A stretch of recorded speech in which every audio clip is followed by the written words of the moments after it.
Good evening, viewers. Here is Monday's edition of the regional news. Beginning with news from the Bahamas.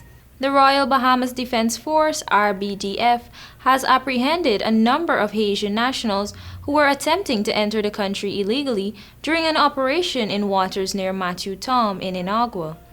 Wednesday's operation saw the detention of 87 men, 20 women, and 1 child. All migrants were detained and turned over to immigration officials after they were determined to be in good health. RBDF and Immigration Department officials are monitoring the migrants at a secure location. They are expected to be transported from Inagua to New Providence Tuesday, and court cases are expected to be held next week. Now for news in St. Lucia. The St. Lucian doctor who was suspended for prescribing ivermectin to COVID-19 patients has called for the dissolution of the island's Medical and Dental Council and served notice that she will be challenging her suspension in the law courts.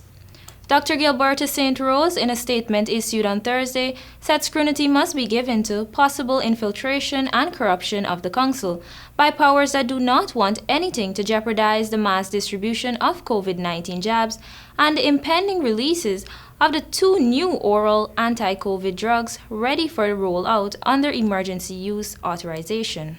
Ivermectin is an anti-parasitic drug most commonly used to treat livestock. It is US FDA approved for humans when treating specific parasite diseases, but not for COVID-19.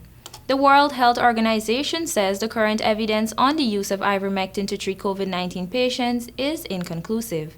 In its correspondence to Dr. St. Rose, the council informed her that her registration and practicing certificate has been suspended for 6 months for prescribing and supplying the drug to patients without authorization from the Ministry of Health or the Chief Medical Officer and publicly encouraging its use to treat the virus.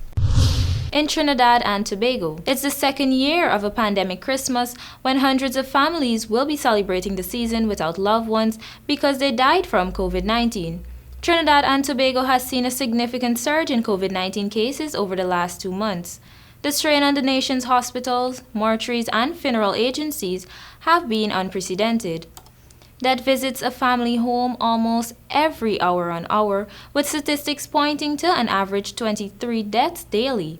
It has become not only an emotional burden for families, but also a financial one. The surging death rate has kept funeral homes buzzing with activity. They are inundated with COVID-19 bodies daily, which they must prepare meticulously for cremation or burial. The popular consensus on the ground for some time now is that funeral homes have been raking in the dough. But directors of at least 2 funeral homes that Guardian Media spoke to dismissed these claims. In fact, they say it is the opposite, as caring for COVID-19 victims has significantly increased their expenditure, with profits virtually non-existent.